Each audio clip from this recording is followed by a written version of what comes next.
Hi friends, നമസ്കാരം. ഇപ്പോൾ ഒരു 100 ആണുങ്ങൾ മരിച്ചിട്ട് യമലോകത്ത് പോയി.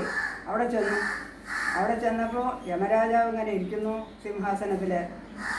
അപ്പോൾ പറഞ്ഞു ഇവരോട്, ഈ 100 പേരോട്, നിങ്ങൾ ഭാര്യയെ പേടിച്ചിട്ട് ജീവിച്ചവർ മാത്രം, ഭാര്യയെ പേടിച്ച് ജീവിക്കുന്നവർ മാത്രം ഒരു സൈഡിൽ നിൽക്കുന്നു, ബാക്കിയുള്ളവർ മറ്റേ സൈഡിൽ നിൽക്കാൻ പറഞ്ഞു. അപ്പോൾ എന്ത് നടന്നു? 100 പേരിൽ 99 പേര് ഒരു സൈഡിൽ നിന്നു, ഒരേ ഒരാൾ മാത്രം മറ്റേ സൈഡിൽ നിന്നു. അപ്പോൾ യമരാജാവ് ചോദിച്ചു, നിങ്ങളെന്താ വലിയ ധൈര്യശാലിയോ? അങ്ങനെ ചോദിച്ചു ആ തനിയെ നിന്ന ആളോട്.